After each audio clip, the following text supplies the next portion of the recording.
most famous landmark in this area is Splash Mountain, named for the fact that everyone seems to have a splashing good time when they visit.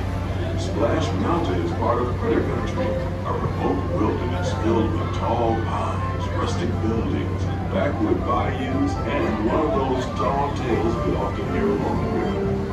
The story is that the birds and animals that live here can talk, sing, and dance. Like I said, just another tall tale.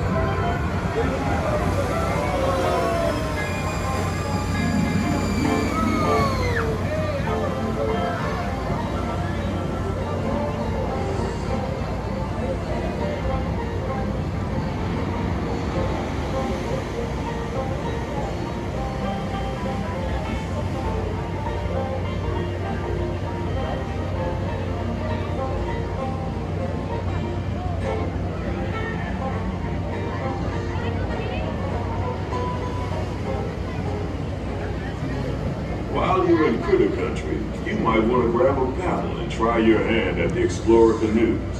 You can work up a real good sweat rowing one of those around the river.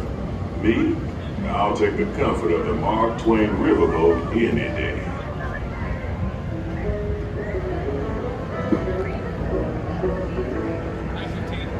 Waiting for